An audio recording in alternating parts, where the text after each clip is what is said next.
Hello, everybody. It is Wednesday, November 23rd. You may notice something different today. Actually, it's probably this. Everything's reversed over here. There's no music today. Reason being, I've completed my experiment to see how much stuff would get flagged on YouTube and Facebook, and it's official. No matter what you're playing, they find the digital license plate for it, and they will match it, and then they will flag it. That doesn't mean they take it down or anything. It just means you can monetize it. So down the road, when we get to our 100th episode, that may be a bit of an issue with some of the things, especially if you're putting these up onto podcast platforms. That could be a bit of a problem. So might need to get some other music. I wonder if I know any musicians. I'm just going to take a second here and quickly share this out to my friends out there, usually on Facebook. Beth, how's it going? Kelly, how's it going? I'm trying to use one computer today. I have a really bad habit of like getting 3 computers running, and I don't need to do that. All right, lazy share. Lazy share on Facebook. I only need to share it once actually on Facebook, so. And without further ado, my guest today. Actually, give me 1 second. I think I hear a knock at the door. So, Beth's here. It's going good. So we finally got our winter started in Toronto here. So we got snowed on Sunday pretty much all day. So I should get the door here. I'm being rude. 1 second. See in there, he's at the door. He's taking his shoes off the Canadian way. Welcome, Jeremy Isbell. How's it going? Hello. Pardon, go ahead. Oh, go ahead. I was trying to decide if I should do your like my quick version of the intro before you get her. But yes, my guest today, Mr. Jeremy Isbell, he's been running front of house and sound for over 20 years now. And our brief chat about being on the show, you could probably fill at least 4 or 5 hours of like quality DearBands advice of things that bands shouldn't be doing. So, and again, I've seen Jeremy in all the DearBands streams, I think, so far, and a lot of the Tense Machine streams as well. So it just seemed fitting for Jeremy to be the first front of house live mixer on the program. So without further ado, Mr. Jeremy Isbell, do you want to give a quick introduction to yourself as well? Or Hi, thank you for having me, Mike. Yeah. Yep, I do front of the house sound, mainly locally in central Illinois where I live, and then for some bands part-time for hire, and that's about it. Super modest, Jeremy.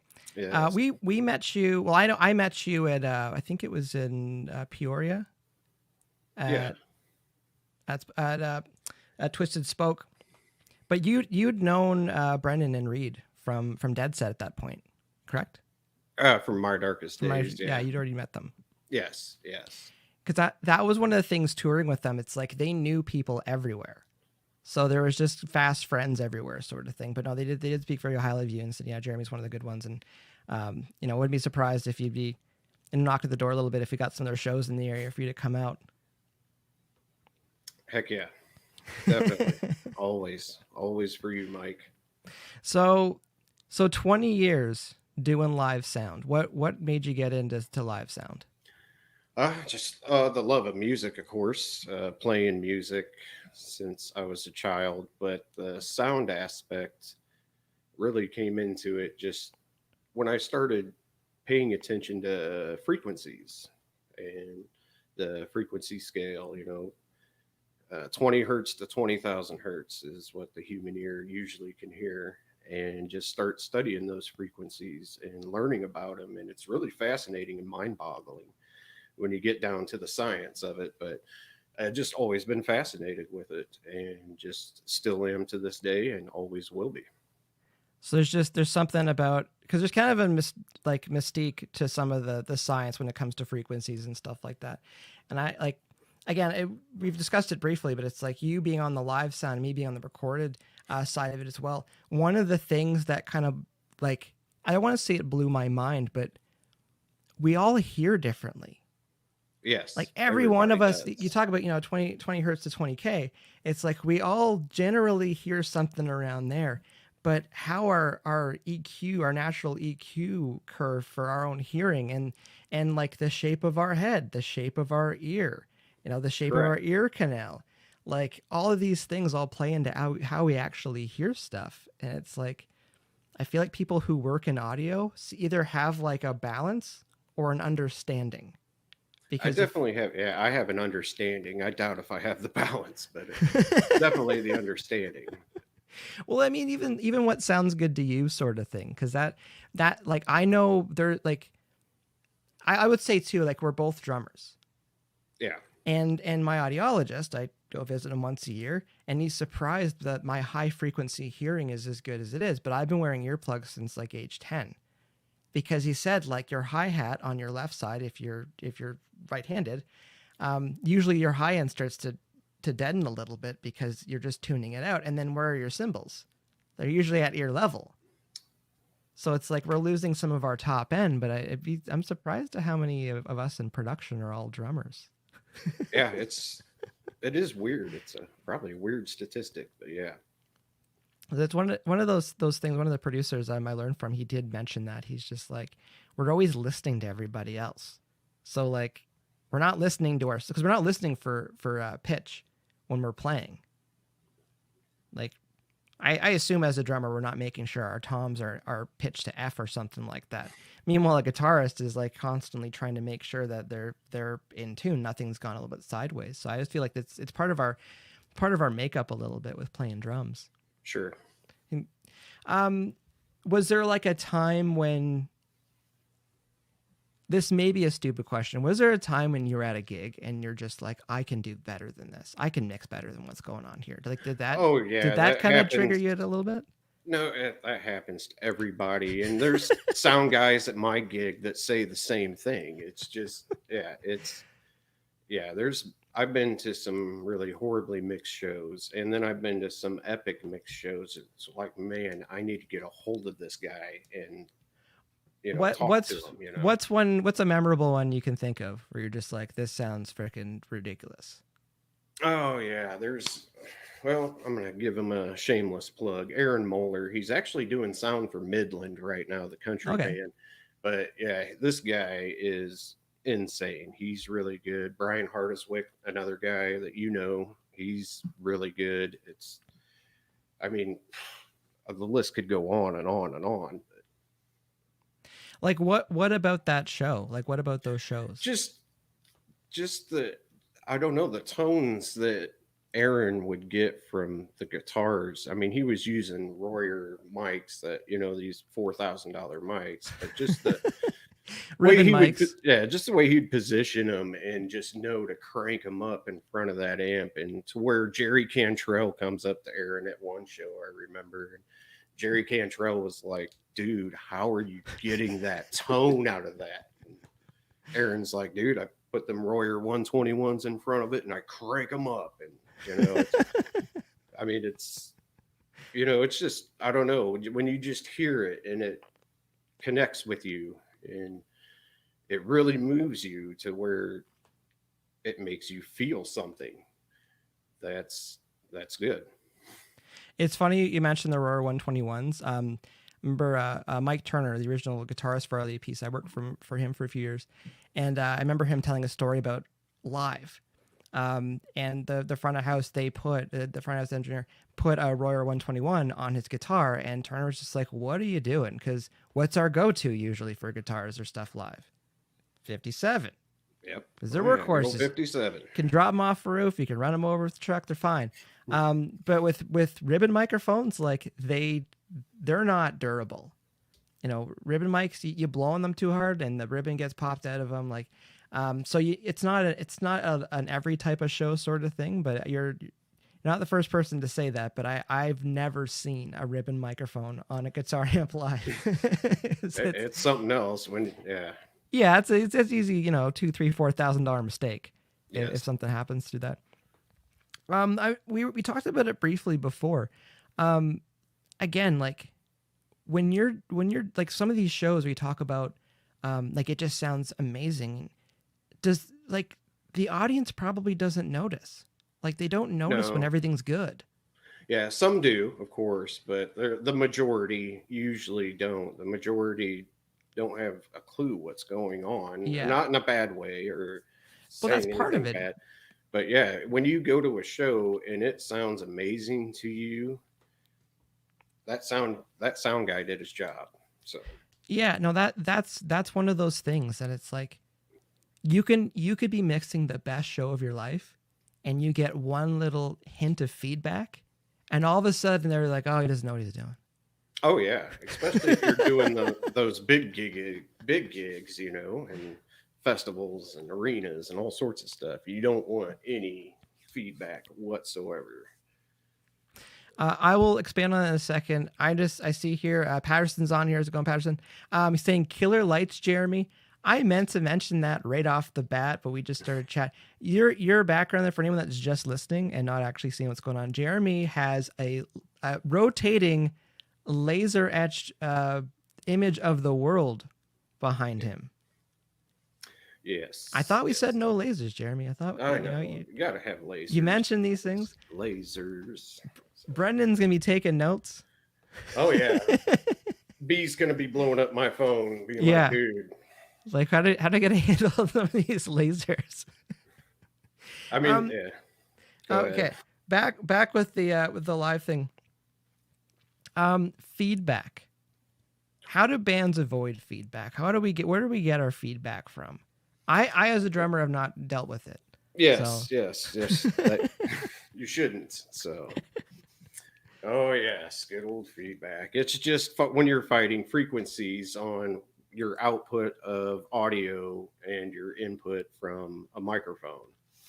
So basically, I don't know how deep you want to dive into this. I think as far as the depth of it should be, how does a guitar player or a singer avoid feedback? Yeah, basically having your levels set good on for guitar. Let's go with guitar. And you got your massive pedal board up front and all your different pedals. All your levels should be somewhat equal. Your EQ should be somewhat unity, I should say. You shouldn't have a bunch of low end and high end and taking out mids and so on and so forth. That helps tremendously on feedback. And then for vocals, the main thing I would say is this cupping that mic. Why does it feedback when you cup? Because again, in studio, I don't fight that. Yeah. Well, when you cup a mic, it's as soon as you put your hand over that, you are blocking frequency inputs into that mic. So does it just create like bending? Yeah, you're bending a frequency around your hand, your barrier, and frequencies don't like that, and then they let you know about it. So it's just making horrible noises. Trying to think of the word for it. So it just creates like a peak or an arch in the EQ somewhere, and it grabs it and it goes. Because that's one of the things too. I've seen it a couple times. Remember one of the festivals I was playing years ago. They had there was the subs, because at the front of the stage there's the subs, and then there was the line array hanging on either side. And the singer got out in front and was standing in front of the line arrays. And they had an on-off switch on their wireless. And I remember thinking, like, there is nothing good that's going to come out of this. No. Because the front of the house is probably looking and be like, I have no way of not... Because, like, as far as I know, with the feedback, it's like when you have your microphone and you have your speaker, and if you're basically feeding the microphone from the speaker and it just creates a loop, it's going to feed back a little. Again, drums don't have that problem. But I remember seeing that and just thinking, like, this isn't good.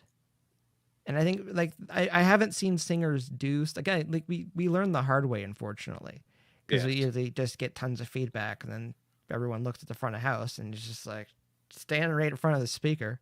So not to carry on about that, but like that's one of my pet peeves. I've seen at really, really small shows where they just have like two speakers and like the band's on the floor sort of thing. And then to create more room, they'll put the speakers like back by the drummer. And it's like it needs to be in front of the Yes. band Oh my. because Yes. the monitors, if there are any, they're facing up at everybody, and then the actual front of house speakers are behind the band now, and now the vocal mic is facing. Yeah, that just has disaster written all over it. I Yeah, mean, it's yeah, just you cannot turn that up at no. all. Well, I think one of the things you're getting at with the this on stage for bands is just stage volume. Yeah, Like stage keep your volume's volume key. down. It's so key. I mean, even in these smaller venues, I mix and I get these bands that come in, even from local, even to regional, and so on and so forth. They'll have their amps set at a level from the previous venue or the previous rehearsal, and it's just we gotta bring that down, bring it down, bring it down, just bring it down. Where And were then they you get playing last night? yes, yeah, they get so mad at me, and I do it in a polite way because I'm a pretty polite person. I'm not I would usually agree. one of them grumpy sound guys that the reputation is, but yeah, it's just yeah, it just everything has to be at a certain level in order for it to work correctly. So, That's a good piece of advice. It doesn't matter where you were the night before. It just matters where you correct. are today. Cause yeah, let's just go on that for a second. It's like you actually said like three things that I'd love to explore a bit more. First off, yes, you are very calm. You're very patient, and you're beyond excellent to work with because there are definitely some sound engineers that are I don't want to say jaded and bitter, but just like they're angry at the world a little Oh bit, yes, and you yes, they have to are. win them. And I tell the guys, I told the guys too, and like everyone that I've played with in bands that I have played with, where tour managers have talked to me too, and they're just like, um, you know, we're going in, the sound guy here, a little bit crusty, but like they're a big teddy bear once they warm up to you, sort of thing. And it's like it can be really trying for a band when they just, but usually it's like I think the front of house, the person, they go home at the end of the night and go, that band wasn't really a headache. Like they did what I needed them to do, sort of thing.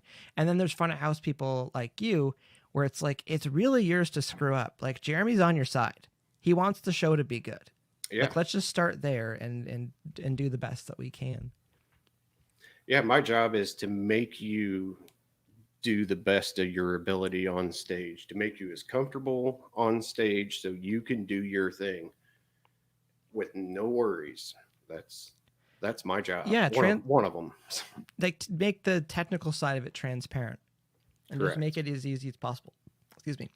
Um, Again, we talk about stage volumes. We talk about, it doesn't matter where you were the night before, it's where you are today.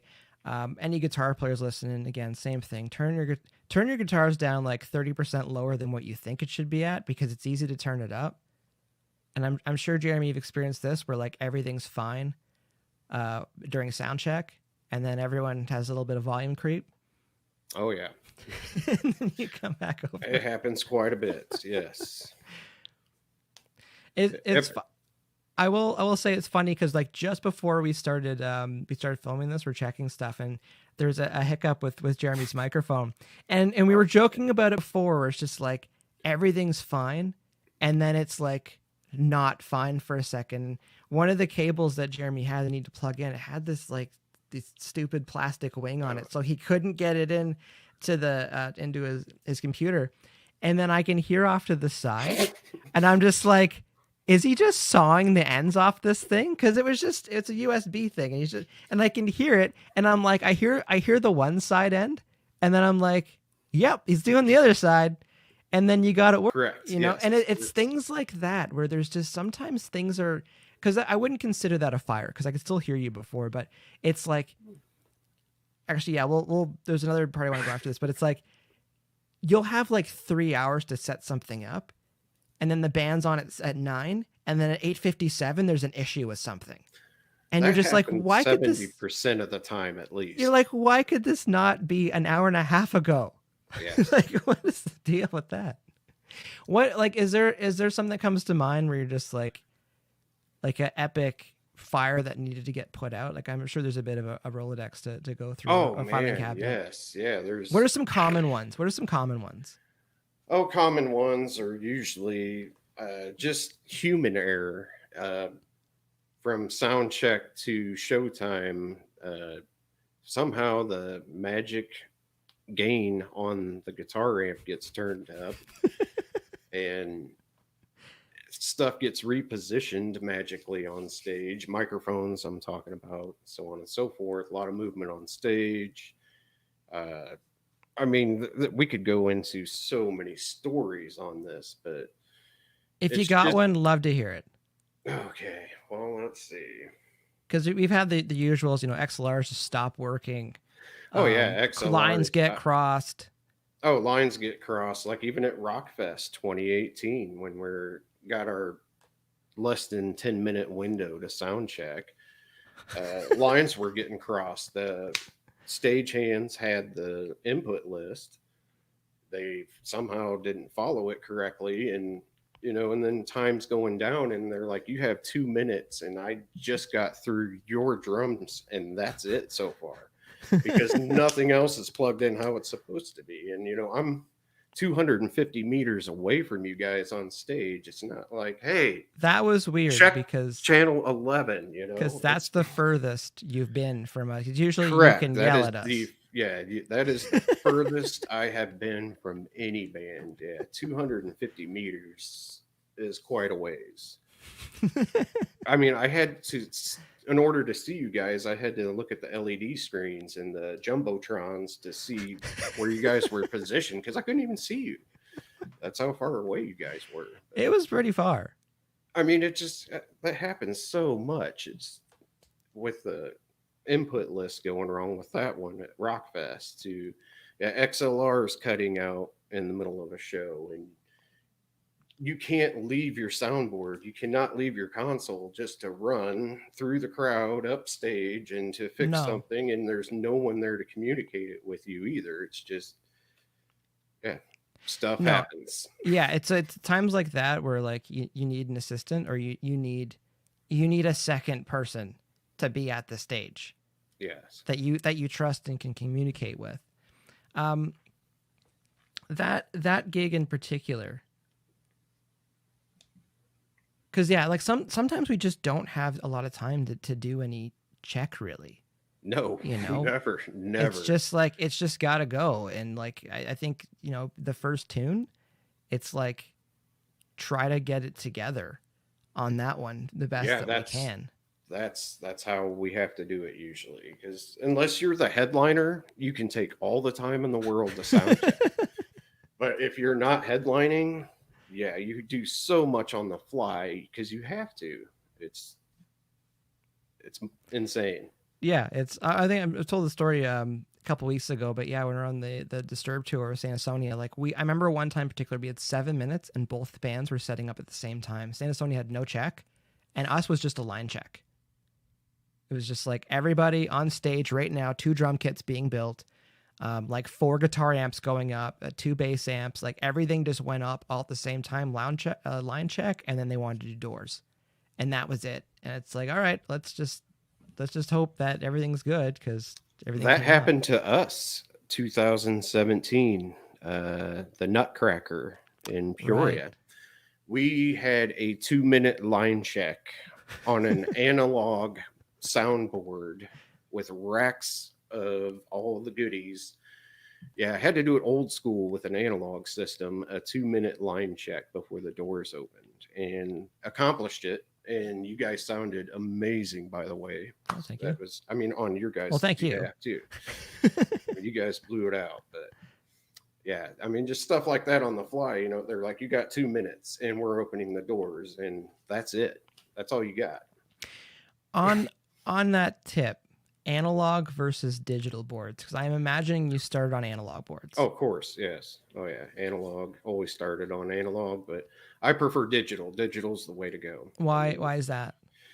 You eliminate, well, first off, all your racks of everything on the side, from your compressors and gates and effects. All that is built into your console, your digital console. And also, like when I do some shows for you guys from time to time, all I need to take is my console and my stage box, and I can walk into any venue in the world and just plug right in the front of the house. I mean, it's so simple compared to carrying semi-trailers of racks of everything. It's digital is the way to go. So it's that simple. It's just like, here's the line, so you can just tie into their system, and then you've got your system you're comfy with.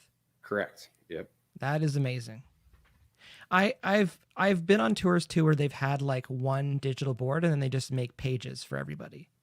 Yeah. And I always thought that then and there, it's like that was always, again, comparing live to recording. It's like some people I know that still mixed on consoles, they still swore by SSLs and all this stuff, and I'm just like, I like being able to click twice and my mix comes back. Yeah. And then I can make a couple changes and then export it and then I'm done. But like having to recall a whole mix. Yeah. And that's the beauty of it too, like saving pages of dead set, and then we would go into a new venue, be like, oh, well, this venue is similar to this one, so I'm going to pull up this page from that venue as a starting point and then go from there. It just saves so much time, especially when you don't have it. I've heard a lot of front of house, like they've got a couple of songs they'll play through a system. Yes. Just because they, again, we talk about how we all hear somewhat differently. Some of the tours I've been on that have been longer, where we have the same headliner, where they're constantly ringing out the system and they're constantly listening to the room, and you hear the same song every day. And that's always one of those things you kind of knew where they were during their setup, because they got to bring their system in and everything for some of these venues. Is there a couple songs that your go-tos for kind of checking how a room sounds? Yes, and a lot of people are going to probably throw something at their screen when I say this, but any Nickelback song. I'm not surprised because they sound amazing. Yeah. They're really great sounding records. Any song off any album is amazing to work with for getting the sound in your room that you're working. I know it's weird to say it, but yeah, Nickelback hands down to mix a room. So you just that's my go-to. Any Nickelback song, just depends on where I'm at, which venue I'll pick which song, but yeah, Nickelback works great. You can hear the high highs and the low lows on a lot of those tunes. No, the production's fantastic on that stuff. Oh yeah, it's insanely good. Insanely good. I just have a quick question here. Cindy is asking, would it be better to make a manual copy or digital copy of the set list and directions for each performance, just in case something goes wrong digitally? I'm wondering if she means like the input list, or because I know I always have a physical copy of the input list in our stage plot. For any bands that don't understand what that is, your input list is like, imagine you've got 16 channels, and just because sometimes you don't, but just if you had 16 channels, what would you boil everything down to? Because sometimes it goes down to 8 or 10 or something. And then your stage plot is where everybody is. Because I feel like a lot of times people they didn't even look at it until the day of the show, or they actually looked at it. Would you still prefer a physical copy of an input list? Yes, I do. I like a physical copy, and I always have a digital copy as well, usually most of the time. But yeah, a physical copy, I have it taped somewhere on my road case, flight case, to my console. So any questions, you know that it's there. Because imagine you're mixing 4 bands in a night. Oh yeah, sometimes a lot more. But yeah, you got to have. I like to have all the physical copies. It just makes it easier than trying to go through on a laptop or on your phone. Just that physical copy right in front of you works great. So. Oh, you need to have that. The other thing too, we're bad with this, but I try to get set list plus tempos plus the BPMs. So if anyone wants to be changing any delay settings or stuff, do you find that helpful at all? Or oh yes, definitely. Yeah, that as well. The more information, the better. Like even on my console, on my mixing console, like every song on your guys' set list that I had all my side notes, beats per minute, delay milliseconds for each track, to everything, just all right there at my fingertips, a physical copy. So yeah, no, it's one of those things. I see Cindy said, I asked because venues rely on digital copies. Most of the time, the only person that cares about the input list and stage plot is front of house.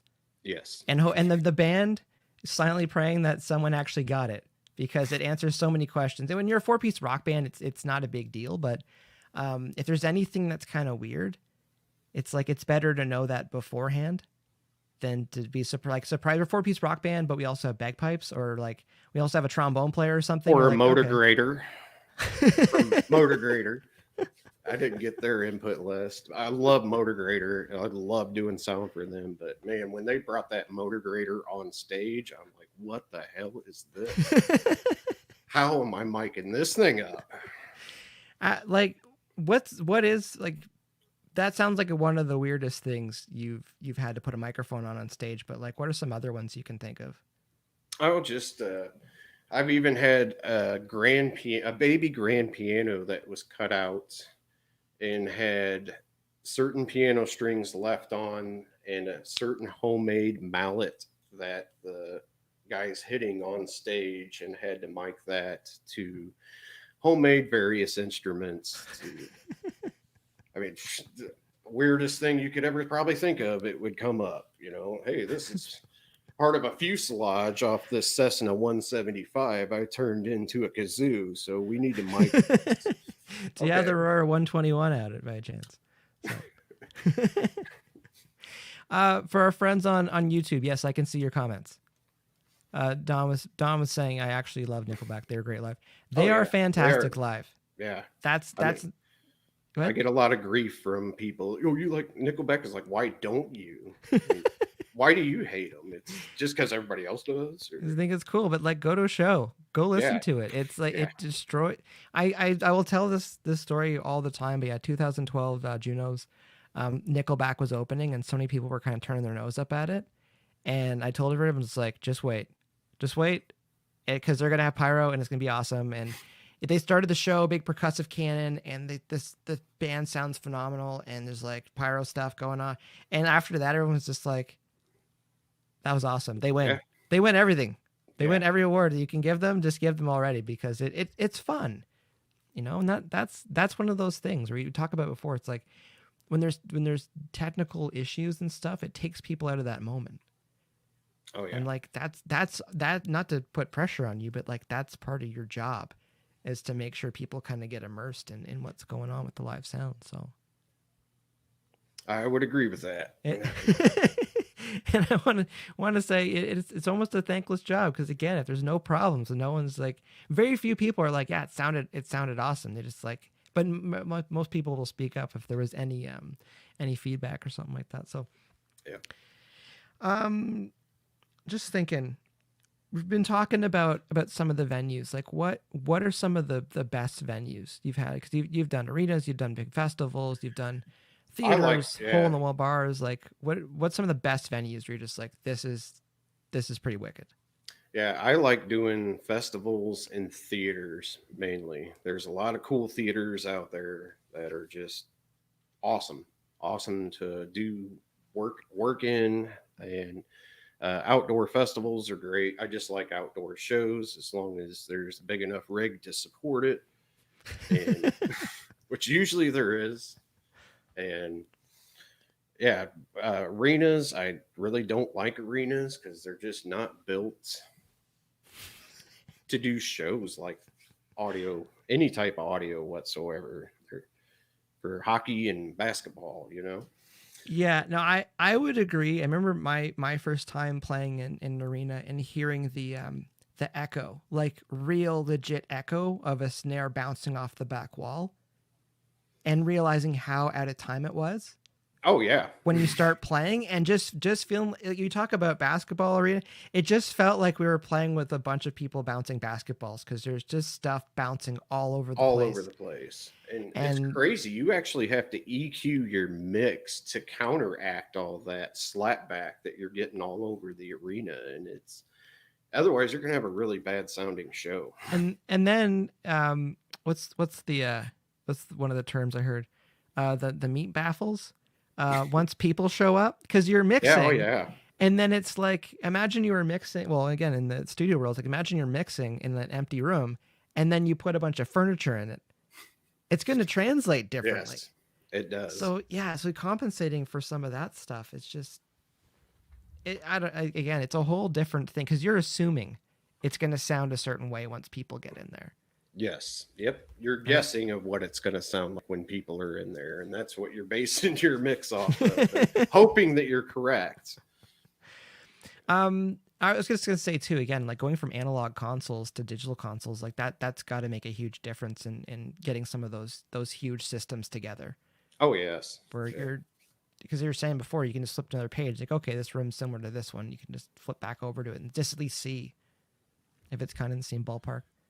Yeah. I mean, in today's society that we live in, man, we have to. Unfortunately, I love analog. Always worked with analog my whole life, but man, digital is just so much better, Faster, so so much much faster. faster. But I would say too, it's funny.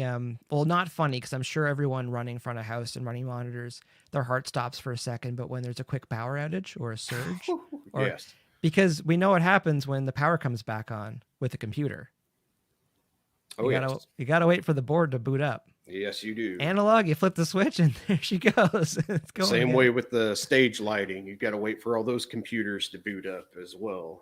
Yeah, It's so it's a bit of a trade off, but I'd still take the digital board yeah, over that. definitely, definitely. All right, so you like the outdoor festivals as long as they're equipped properly, Yes, and you got somewhere to go if it's 10,000 degrees outside. That helps too. yes, it Um, does. what are some of the challenges? We know we talked about the festivals, like just the idea of the distance of like you can't just run to the stage at those. What are some other challenges that you've seen at outdoor festivals? Oh, just from yeah, everything to yeah, communication errors because there's too many chiefs, no Indians, and or too many Indians, no chiefs. It's yeah, a lot of lack of communication between stage and well, where the sound area is, which is usually a ways away. And then just so many, I don't know, just weather to, oh gosh, I mean, there's just too many to list, and now I can't even think of No, but one. that it's funny you mentioned the weather It's, because like weather's not a variable inside a venue, no, but outdoors it's definitely a variable. yes, it is. um, yeah, I can see communication being a thing because like there's it feels there's so many times where like no one's actually talked, and then you mentioned it before. There's like unless you're the headliner, it's like not to say no one really cares, but like there's definitely a pecking order in care between the headliner. Yes, And I always want to joke sometimes with bands. It's just like when you think you have a problem or need something, just have a look around and go, who's getting paid more than us right now? And do yes. they, because their needs been addressed? Because you got to wait until no one cares about you until they've run through the order of who's getting paid. So, Oh, um, yes. okay. So we've gone through some of our good venues. Um, you don't have to name any names, but like some of the worst venues where you're just like, how does this even work here? Yes. I have been to quite a few of those, yes, where you just walk in the venue and, you know, I have my mixing board and my stage box, and I'm like, wow, this is, yeah, just way outdated to where, I mean, I walked into one venue to where it was an old theater, run down, didn't even have line arrays. They just used some loudspeakers and lined them up as line arrays and flew them up and didn't even have the subs hooked up correctly, and half of them weren't even facing the right direction, to where I spent most of the time refacing subs correctly and rerouting stuff so I could have a decent sounding show. I mean, oh man, yeah. We could go on forever Yeah, with and that you're one as just like, well. who built this? And you Yeah, don't who want it. built You're just like, this? I don't Who's need any names. I don't need any fingerprinting, but like, who built this? it's like, wow, I know a band played here 2 weeks ago that I know personally, and I know they wouldn't have put up with this. So I mean, how? Yeah, For people who don't know, like, how would you describe what a line array is? yeah. Line array is a lot different than your typical loudspeaker. It's usually flown in the air, and it's how it projects out the audio in a certain pattern and in almost to the speed of sound. It definitely projects a lot further. That's about the best way to dumb it So to it's like sum it up. hanging Hang speakers. speakers, but the way it projects the audio out of the speaker, it's a lot different than your regular speaker Loudspeaker that just blasts forwards, or blasting. Yes. yeah, because it's one of those that you probably notice it a lot more in arenas and in larger venues, but like mid-sized venues, like I'd say, even 1,000 cap rooms, like you'll still see line arrays Oh yeah, and I love hanging and seeing going, line arrays yeah, in a opposed to venue. just big speakers that are just trying to smash everyone with the sound. Yes. Um, what are some of the typical issues with some of the worst or like less desirable venues for sound? Like blown speakers, Oh yeah, you always lines get don't work. lines don't work to blown speakers to snakes don't work on stage to I mean Like you're yeah working on channel 12 and you're like, oh yeah, channel 12's kind of funky. yeah we don't use channel 12 You're like, oh or thanks. one or one is always out on the snake on the stage for some reason that Just don't the even kick bother. drum yeah Just don't even bother. it's Oh, crazy. talking about it, microphones. You carry your own pack or Oh yeah, definitely carry my own pack of microphones with because I never use venue microphones. That's a bad idea. you just not you can't trust them? Can't trust them. Can't disinfect them. That's a good point too. Yeah, who knows how many years somebody's been singing in that microphone and nobody's even wiped it down. You know.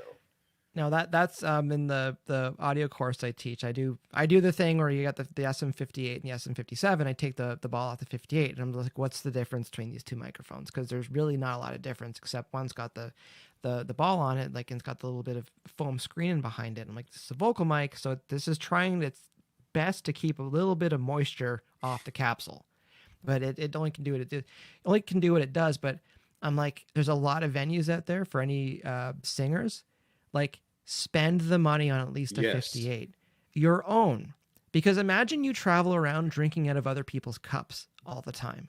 Yeah. You're eventually going to run out of luck, and you might get sick and it's still too, if you were just to go to a pick any venue that's got 10 local bands playing there every week, take the ball off that 58 and have a look inside. I dare you. I dare you, and I double dare you to smell that thing and go, Yes. you know what? I'm putting my face up to this thing. Buy your own travel. Anyone Yes, that's buy singing, your own microphone. anyone that's traveling, buy your. And then on my side as well, like I travel with my own drum pack. Yeah, you do. I've stopped. I've used your drum pack before, actually. Yeah, so it's a couple Sennheiser 604 clip-on mics for my drums, and I have a D112 and a Beta 52 for the kick with Yep. the Kelly shoe mount. Highly Yes. recommend. Yes. So that you don't worry about your singer kicking over a mic or mic stand. I don't travel with overheads because usually those venues, if they need them, because generally your overhead mics don't get roughed up too much if they do need them. But like what's in your kit? Oh, I have a variety of stuff. For vocal mics, I usually use Beta 58s, and for guitar cabs, Beta 57s and 57s. And then for drums as well, Beta 52 for kick, and then various Audix and Shure microphones for toms and overheads. Yeah, some Sennheiser mics as well. I mean, it's just a variety. It just depends on what I got. If I got a saxophone player, I'm grabbing Sennheiser EO9, or I'm grabbing. Just depends. So I try to spend a lot of money buying various microphones for different applications. Yeah, it's like knives in the kitchen. Yes. They all kind of do certain things. I got a question here from Nicole. Hopefully I get her on the show sometime. How do you not forget your mics after a show? How do you not forget anything that you bring to a show? Once you pay for something, you usually keep track of where it's at. But there's been even at Rockfest, I had my microphones and my mic stands on stage, and I'm, like I said, 250 meters away. And after you guys were done playing, and I have to wait for my escort which is a huge skid steer to load up my console. and then escort me back around and behind stage. And the first thing I'm doing, where are my microphones? Where are my cables? Where are my stands? Yeah, It's, you're far from it. And yeah. things can, not say things can grow legs, but like things can get mixed up. And like, do you have a way of labeling your own stuff? Oh yeah, everything of mine's labeled. Everything of mine's labeled. Yeah. So whenever I lend people stuff from studio, it's always got tape or something on it where I'm just like, so this is not yours and it's not stripped or broken yet. Um, one of the things like talking about, because I think this is important, like not forgetting your microphones after a show. I don't let other people pack up my stuff. Yes. Because because I know people want to help too, and it's one of those things. It's difficult because people are like, "Oh, no, what can I do to help?" I'm like, just keep me company for a second, because like if I'm missing anything, tomorrow is when I'm gonna find out. Yeah. If you're missing a microphone, if you're missing a stand, or you only got sentimental cables or something. If you're missing something, it's the next day on tour that you find out. Oh and yeah, it's not unfortunately. early. It's like when you're setting up, sort of thing.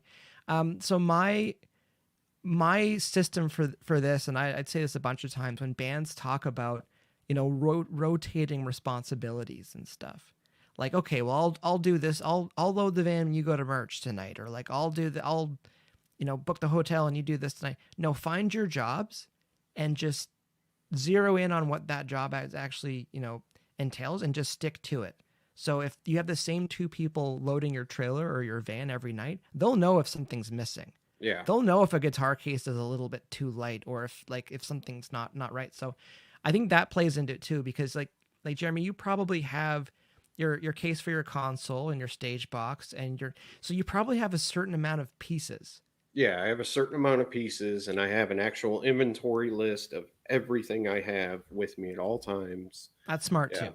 it's as thorough as possible, especially when you're doing shows on the road. Otherwise, you're going to leave stuff at every gig, and by the end of the week, you're not going to be able to do a show. You're going to end up at Guitar Center trying to replace things constantly. And go, this is not cost effective. I'm trying to work right now.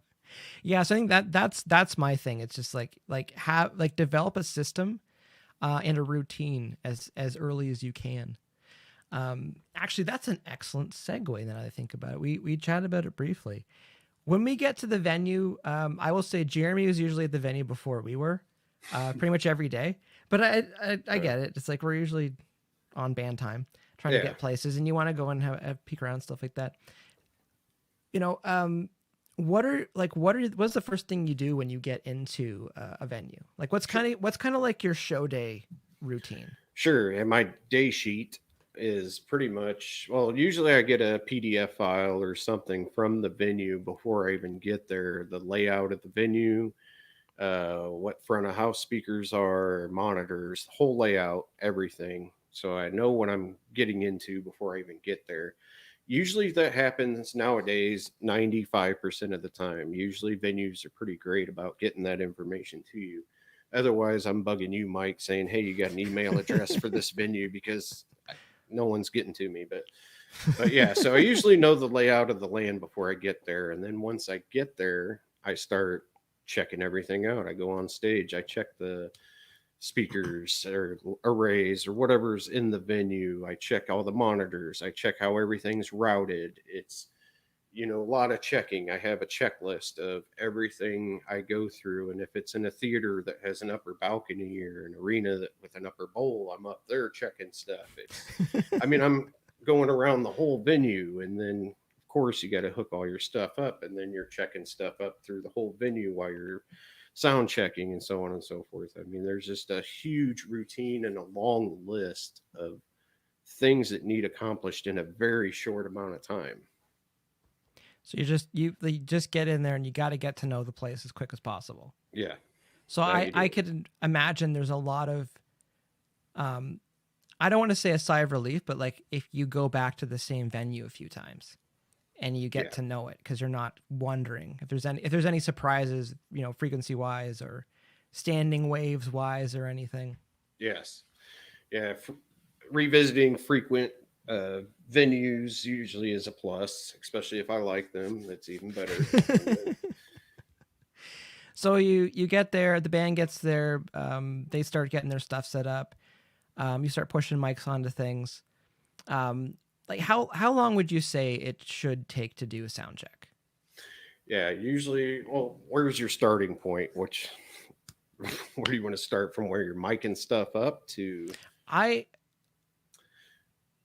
would say, 'cause I would say when you ask for the kick drum, like how long do you Okay, think a band should actually take to, like how much time do you think it, like it's a comfortable time to go through everything? 10 minutes is a comfortable, speedy time to go through So everything, you I got guess. no issues with like XLRs or no cabling issues, no mics not showing up. Like so just like you can just rip through all the channels sort of thing.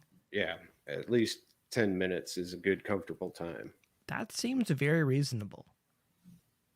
Because And I, it's I it's hard to accomplish what you need to in 10 minutes, but it is possible to do it comfortably. As long as everything's hooked up correctly, you should be able to get through that in 10 minutes time. because when a band is taking like a half hour, what's usually the issue? That's usually, it could be millions of issues, but it's usually between sound guy trying to find that right sound for that Tom one, He's just So sitting there, frequency dialing it in for 20 minutes on Tom one, and then moves to Tom two. And I mean, yeah, it's just, you should know how to dial that in beforehand or not take that much time, but it does or happen. just I tape mean, it if it's a tom. yep, Sorry, duct tape today. That's very cute. yep. Just gate it. That's all. But yeah, it's, The lost art of gating. I mean, I can give a million examples, even with you guys, of headliners. I won't say any names, but headliners that just took way too long to sound check, and it leaves no time for us to sound check. I mean, it happens, but it's at the same time, it's like, come on, guys, dude, have a little courtesy for your support acts, a little bit. I've been listening to some like behind the scenes stories for some bigger bands, and they talk about making some of the records and like, yeah, a lot of the writing was done on the road, like during the sound check and stuff. And I'm like, I don't think I've ever heard a band write a song during a sound check. It's usually just like, wow, this is taking a really long time to get their monitors together. Yeah, Like they're writing a song. it's just taking forever here. I'm just trying to think like on that tip with some of the band stuff. Like what are some of the annoying things bands do on stage during sound check? Oh, just when And I just again, it's ask Dear for Band, some, so yeah, it's just when your sound guy asks you for something like, hey, I need your vocal check, and you just go, check 1 2, and walk away. It's like, is that really how loud you're going to be singing tonight? that's a line check. Yeah, it's just not, I'm not trying to make fun of anybody. This stuff happens. It's just stuff like that. It's just, oh, wow. I don't know. Yeah, this could go into a really deep subject. No, I'm curious. I'm like, there's some bands they don't know, or I feel like It's, sometimes in the band they don't. Again, I'm a big believer. It's not what you say, it's who says it. And sometimes people in bands can't tell other band members stuff because they don't hear it. yeah, and let your sound guy know, especially monitor checks. This is so huge. I always hear this at shows, and even at shows that I'm mixing, they don't even realize I'm standing by them, and they'll be like, "Yeah, I couldn't hear myself in the monitor at all the whole night." Well, you gotta let me know that. How I can't read minds, but That is one of my pet peeves too, because I can imagine what that feels like on front of house end when bands right after like, oh, I couldn't even hear myself, and part of me is just like, and again, this is personal opinion. Do you have to hear yourself that well? Like, do you know your songs enough where like you can trust what's going, because the sound on stage and the sound out front, two different worlds. oh yeah, Two different worlds. yes, So the idea of like, oh, I couldn't even hear myself. It's like, well, do you know your songs well enough that you could just not hear yourself that well and still go, you know what? I feel like I did pretty good. So yeah, no, that's one of my pet peeves. I hear bands say stuff like that. Cause like, again, front of house put out 99 fires. Like, trust me, they put out a lot of fires to make your show happen. Yeah, and when we And do sound check, I specifically ask every artist, are we good on monitors? You're good on vocals and monitors. You good? I mean, I spend time dialing in your monitor so you can hear what you want to hear on stage. And then I'll hear at the end of the night, I couldn't hear nothing in my monitor. Well, I asked you, are you good with everything? And you said, yeah, it sounds it amazing. Thank sounds you. great. Thank you. Yeah, I get that quite a bit, or not quite a bit, but it does happen It from does. time to Yeah. time. Well, we talked about it earlier. Just that could not to blame the guitar players because drummers don't generally get that much louder, Yeah. but guitar players sometimes get a little bit louder. So, but I think part of it too with singers, it's just the adrenaline starts to kick in a little bit, and they Oh probably yeah. just don't remember what's going on kind of in the heat of battle. It's easy, it's easy during sound check, and then it's like you add people in there, you add a little bit more stimulant going on. It's like, yeah, you probably don't remember hearing your monitors that much. So, um, trying to think any like nightmare drum kits you've dealt with. Quite a few of those. What Just just yeah, describe a nightmare drum kit? just one that hasn't had heads changed in over a year or two. So dead Had dead drum heads. dead drum heads. Yeah. Drums not in tuned. Horrible cymbals, like the cheapest cymbals in the world that you're playing with So on just tour. just so we're balanced on that, we've got our Sabian B8 cymbals. Those are to get rid of those, Yes, and get rid of those. our Zildjian ZBTs because My that's their equivalent line. There's some stuff in there where I know in recording it's not advised to use those, and I yeah. usually would ask drummers like, do we have B8s or ZBTs? Very cost effective. Do not translate well in the studio. So Change out your drum heads, tune your drum heads, get a decent set of cymbals, and you could have a cheap kit, a really cheap kit. You put good heads, you tune them with good cymbals, it's going to sound pretty good. do you know the kit that I tour with? Yeah. Oh, yeah. Yeah, Yeah. The Pearl. Pearl Yeah. exports. Pearl Export. $650. Yeah. It's And a they're great touring kit. workhorses. Yeah, get Yeah. Oh, some yeah. decent heads on there. Yeah, cymbals. I switched over to the Sabian AXs. Oh, nice. Yeah. That was And yeah, great. and they hold together. I was using the Zildjian A Customs for. We're having drum talk for a second, everybody. I was using the Zildjian A Customs, and I love them. They record so well. But when I've Oh, had yeah. other drummers in, they kept breaking them Yeah. Oh, yeah. because they're thin. And I'm like, wow, cool, you broke it. That's $250. There's a $300 cymbal you just Yeah. cracked. So shout out to Sabian for sending me a cymbal on the road a couple years ago because I had one that I drew a face on because it was so broken it looked like a mouth to me. Yeah. So shout out to Sabian for sending a cymbal out to an artist in need. But so we got how many toms should a drum kit have? Depends on your style, but the 4-piece is a great way to go, especially if you're gigging. Break it down to a 4-piece. So Yeah, 4-piece for non drummers. That's kick, snare, and 2 toms. Rack correct. tom, Yeah. floor tom. And I would leave leeway for a second rack tom if Mhm. that's your preferred setup, and you don't want to put the ride there where you should have it. But a metal band, what's the limit for toms? Well, it depends because there's a specific metal band I've done sound for that has an 18-piece drum kit Excuse me. and everything is mic'd, but it sounds amazing and he utilizes every drum. But that's a sole purpose. But other than that, I wouldn't go more than 5-piece kit for metal with a preferably not 2 kick drums. Just use your double pedal; it works good. I've had that in the studio too, where one drummer was really trying to sell me on the idea that both his kick drums have different tones, and like that's part of his sound. And I feel like I needed to just say, I need you to sit down for a second. When we lay samples under this, it's going to be the same kick drum. It's not going to sound like two different. It's going to sound like one kick drum. And also when we mix it, it's not going to come out either speaker. It's going to come out the middle.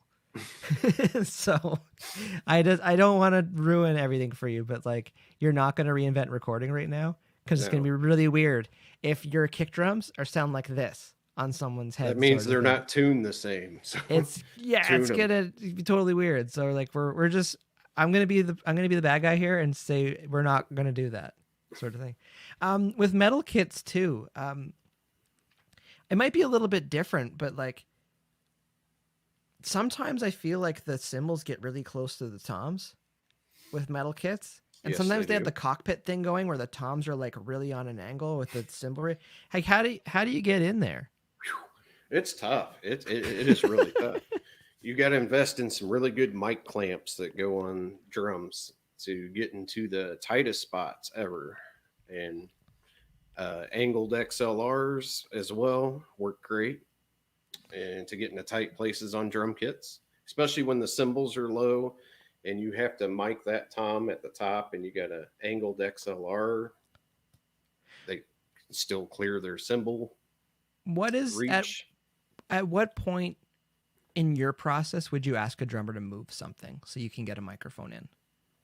Yeah, that rarely happens, but if it does, if I ask a drummer to move something, I think in my head, if I'm playing this kit, I need to move that there to mic this.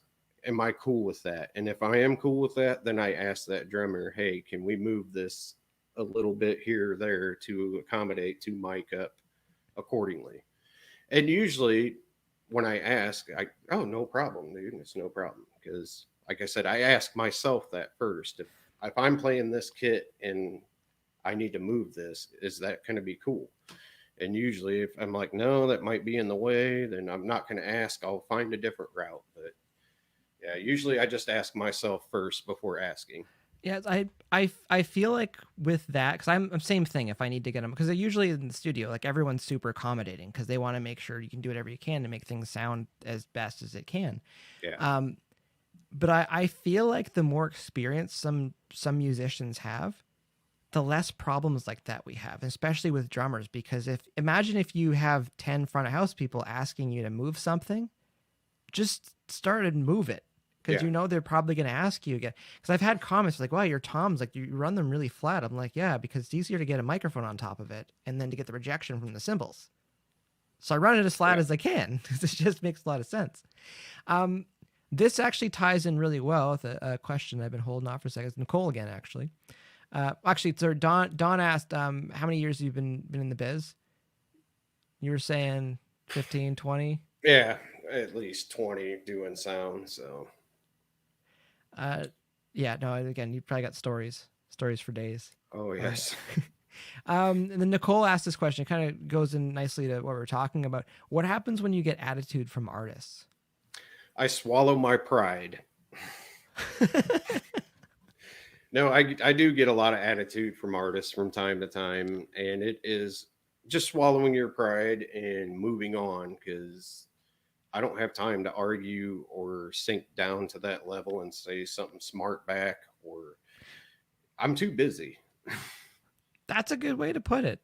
'Cause you got a lot of stuff going on. If someone wants to give attitude, it's just like, okay, I'll just keep going and doing my job. Yeah, it doesn't solve anything. Yeah, it doesn't. So yeah, no, it's like that. It's like that too. And even with bands and other bands, same time too. It's like if you're in a band and you get attitude from another band, it's like I don't want to say just get some thicker skin, but like you have things to do that day as long as no one's like putting your gear or your vehicle or your bandmates in jeopardy, sort of thing. It's like usually people are pretty accommodating. Yeah, and I try to be accommodating because like we're on the same team. I'm there to make you sound amazing, and we can work together. I don't like creating tension before a show by saying something smart alecky to a band member, or vice versa, them saying something smarty to me, or it's we're all on the same mission here to have a great rock show and make you sound amazing. Yeah, no, that's what it gets down to. So I'm always a thought if people are throwing attitude around, I have to believe there's something else that's primed them that morning, or there's something else that there's something else going on right now where it's just kind of like bleeding into their personality and they're not actually like this. If I realize later on that they're actually like this, it's like okay, so be it. But Yeah, I'm still As you're saying, it's like I'm not going to sink down to that, and it does nothing for two people to be throwing fire back and forth. No, it doesn't. You know, it doesn't make everyone more comfortable to be there. No, it doesn't. So do you got time to take a few questions? Sure. From the audience? I'll say Michelle's saying here it's a team effort. Hands down. When you're on tours as well, and you're part of like crews where you see the same people every day for a few weeks, like that's what it gets down to. Everybody has the same objective. And I believe it's to make sure whoever is there paying for a ticket feels like they got their value and had a great time.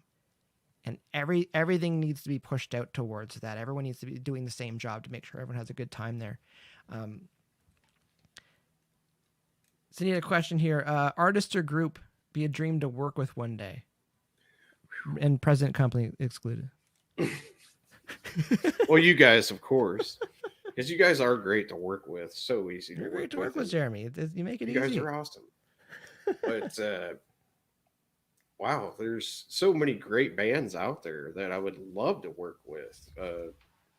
Like here's a weird one that I love doing sound for is Head PE. There's one. I love working with those guys too. And a lot of them, they're just really great to work with. What about Head PE? Well, they're just very, very artistic. They're very good. They sound amazing. And so the musicianship, their musicianship is off the charts, and they are just great to work with. They're really good. I love working with them. And they're probably not as much as people. You guys. Yeah, again, present company excluded. Well, they're good people, but I've seen them be not good people as well. In times, it's just depends on the situation. But like, even I'm gonna have to say it, Jared. The last show I did for Head PE was March 7th of this year. Me and Jared, the lead singer, got in an argument. You know, it happens. It's and I've done sound for them 7 times, I think, in the last 4 years, and it happens. But yeah, Head PE would be a great one to work with. I mean, Shooter Jennings, I'd love to do sound for him. I did sound for him. I'd love to do it full time. And he really liked my work when I did sound for him, and I really like his work. And, I mean, the list can go on and on. You get a call to mix Nickelback. What's the first thought through your mind? Sold. Not nervous or anything, or you just get there and figure it out? Yeah, you take the job and figure it out as you go along. Yeah, first response is yes. The second response is wait, what? Yeah. I would never get that phone call, but yeah, if I ever did, I would take it. Yes. You never know. Just thinking on that tip, it's like what's like the average amount of inputs for a band? Like what's the most amount of inputs you got from a band that they just had to have? Yeah, that they had to have would be, I think, 28 inputs is the most I worked with from a single band. And is that band or is that band and tracks? No, that was band. Just a band, 28 inputs. 4-piece band. How do you have 28 inputs? That was that huge drum set I was talking about earlier. Yes. That we had to have everything mic'd. Yeah. I want a picture of this now. We can just keep it off to the side, but like I'm curious because like when I think about that, it's just like that's a lot of inputs. Yes, it is. But luckily, all his mics were internally and all the toms. Okay. And yeah, we ran a snake but still, it's a lot of EQing and sound checking. That's a lot of channels.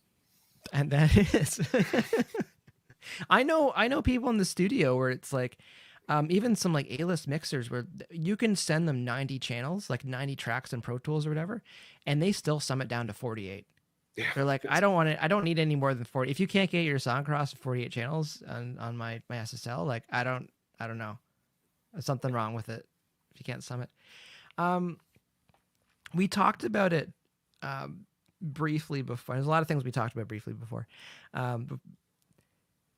In the studio side of things, when things start to go wrong, I I just hit stop, and then I go and I get to go fix it, and then it's fine. Or something sounds off to me or whatever. It's like I just hit stop, or if something's not good, I just hit stop. Like it's really easy, and like to me, I'm very calm at work because like whenever something's on fire, you can just stop it being on fire, sort of thing. Unless it's like literally on fire. If you got an analog console, I've seen that too.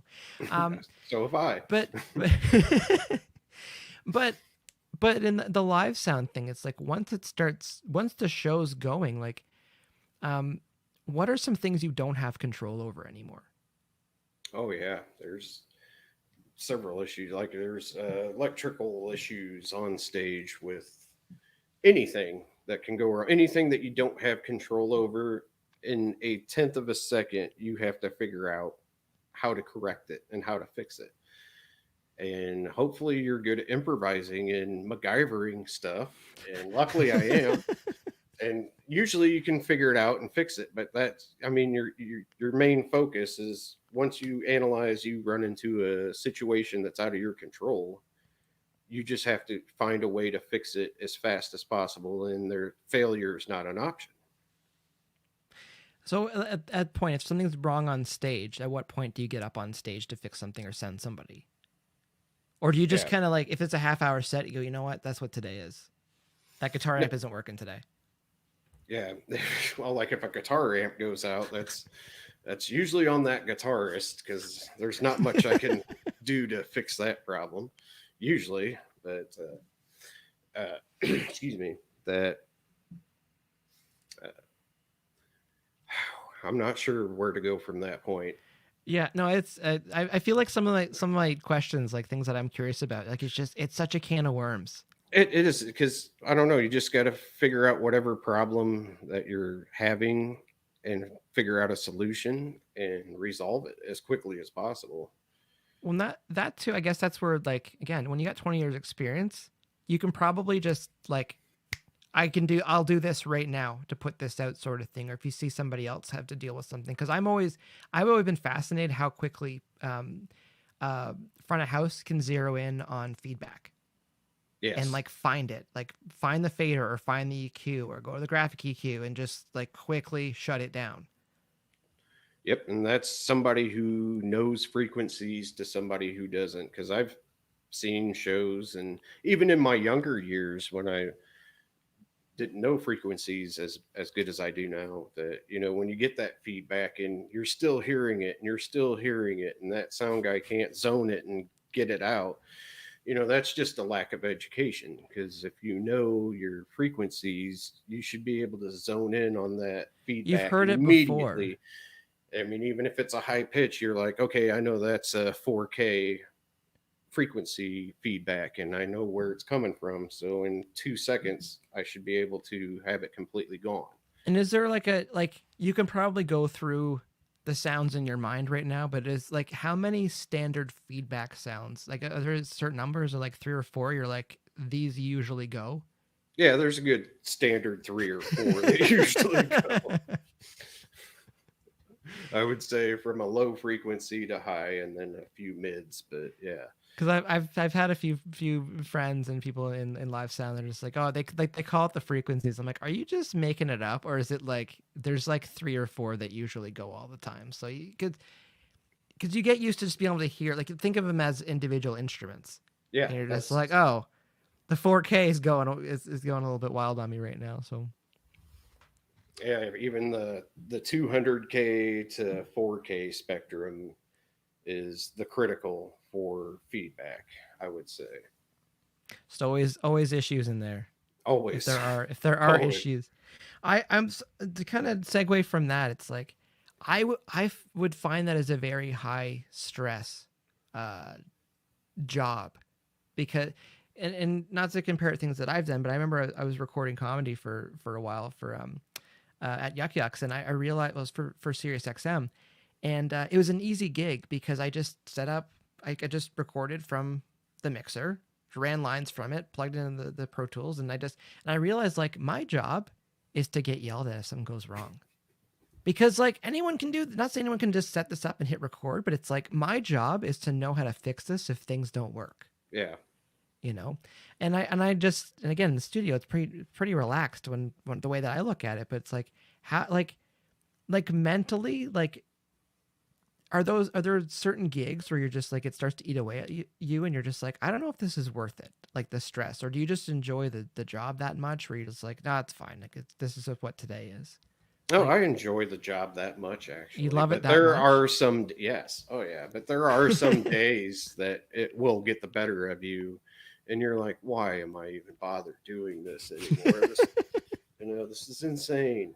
But no, it's the love of the job that just yeah keeps you going back for more because anybody in their right mind should not be a sound guy by any means. 'Cause just all the problems and troubleshooting that you have to do on a daily basis, it is really stressful. It just stresses you out. But at the end of the day, I'm just like, wow, that was one hell of a day. But man, I feel great and I'm ready for it again. Let's go. it's Round two. it's it's got to feel rewarding because It's like very rewarding, yeah, self rewarding. the studio side, the reward is when the song's done and we're like, yeah, we did good. But like live shows and touring, it's like every single day you probably have that little victory. Yeah, Or you're just you like, have a little we got through victory. today and we did a good job. So no, I it usually have victory dances at every show because there'll be something to where a singer is getting into their groove and will jump out in the front of the house and be hanging off the line arrays and their vocal mics 12 inches from the line array, and I'm oh my god, I gotta re-EQ this vocal mic in less than a second or it's gonna start squealing through the front of the house.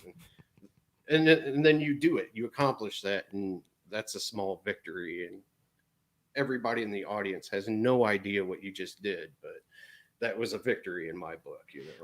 just thinking, and possibly stupid question, but like I'm trying to figure out a way to word this without sounding completely idiot, but like how much of the show are you actually watching the show versus having to look down at your console and stuff? Like how much can you just like feel around and know that you're good? Yeah, And I do a lot of if feeling that makes around. sense. Yes, it does. And my eyes are mainly glued at the stage because I have to be looking at that singer. I got to be looking at that guitar player. I got to be looking at that bass player. I got to keep looking at that drummer. I'm constantly focused on the stage at all times. So, I mean, yeah, I got to glance down at my board, but 98% of the time, I'm focused on the stage. Yes, I would just compare it to like having to keep your eyes on the road. It's like you can only mess around with any of the other controls and radio and stuff, but it's like if you don't watch the road, that's when something could go wrong and you're looking at the wrong thing for a second. Because I've heard times when just like when people like, do you believe there's a such thing as like over mixing a show? Oh yeah, yeah, you could definitely overmix a show. Because I've heard that, but at the same time, like, there's always like little things to nudge around. Like even in recording, you're automating stuff all the time. And even like when I'm doing sound at a show, I'm constantly flipping through pages for the singer's vocal effects, and that part of the chorus that he's singing, I have to have a delay there and then reverb and chorus. So I'm constantly flipping through pages on my board as I'm focusing on the stage. I'm just constantly moving stuff and not looking at the board. It's not just, I'm just looking at the stage doing nothing with my board.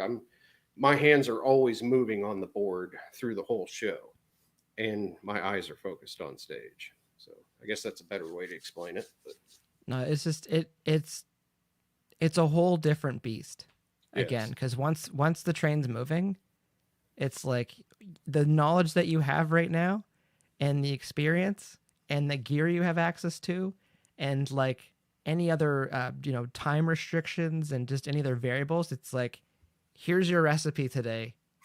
Get cooking. yes. So I this segues again. It's a lot of good segues today. Full disclosure, probably about 6 years ago, I did grab some books from Toronto Library talking about live sound and like learning more about that. Because again, I went to school for recording and audio that way. But I started thinking like recording to me is getting a lot easier. And I started thinking like I don't know how many years I want to be recording bands because I think that could go away. And there's probably some people listening to this right now be like, what are you talking about? Well, there's 17-year-old kids right now that are getting really good at recording. And as someone who's going to be 37 in a few weeks, it's like I know where my clientele is. I know where the projects I work with often and stuff, but like I think recording got a lot easier. And I was thinking like, oh, it might be good to get into the live aspect of this. Um, Obviously I did not. But for someone that's looking to get into live sound, like where would you recommend they start? Like how if you were starting today, say without some of your experience, and you're just like, how would you get into it? Oh, get YouTube certified. No. Uh, Start studying your frequency spectrum and band. That's key. You got to learn frequencies and what they sound like. That's just key. That's You got to learn frequencies, and that's the main thing to start out as. And then you got to start a lot of learning. Then you got to start learning about microphones and microphone placement and equipment. I mean, the list goes on, but mainly just start digging into some frequencies, just even some tutorials on vocal tutorials on just when you speak, what frequencies and tones are coming out of your mouth right now. It just Would you recommend they like how much like recommend they find a mentor or someone they could shadow, or like how much do you feel you learned on the job? a lot, because it's hard to find a mentor or a shadow, because no sound guy wants to give away their secrets, which is weird. They don't want to help each other out, which is crazy. But I would, if somebody wanted to shadow me and learn from me, I would teach them everything I knew. But a lot of sound guys don't. So it's a lot of self taught or go to school for it. Or a little both. No, it's funny you say that. Where like there's people that don't want to give away their secrets, because like that's a production thing too. And again, one of my main mentors, Jeff Delzeal, um, he was of the thought just like there's no secrets because so much of it is just up here. So much of it is just reactionary. And so you watch somebody else work, it's like you may pick a few things up, but you're not exactly going, well, Jeremy just does this, so I'll just do this and it'll work, because there's a lot Yeah. of things that you don't even think about mentioning when you're working, sort of thing. And and again, like I'm a old martial arts movie fan, and one of the things in my mind, it's like if your kung fu is that good, why would you not want to teach people it? Because if someone comes through and just like this kid's awesome, it's like, yeah, well, Jeremy Isbell taught them. Oh, and then someone else comes through and like, oh, they're awesome. It's like, yeah, Jeremy taught them too. It's like, oh, you Yeah. know, Pass the knowledge. It's pass it, great. yeah. Yes. Or it As just much as possible. or it just ends with people like pass that stuff along. I've encouraged people too, like recording live. It's like if you find someone you kind of vibe with a little bit, and they will take you on. Like there's so much knowledge in shadowing somebody. Oh, yes. You don't think that you need to just get on the console and start moving faders around, or knobs if it's a smaller console.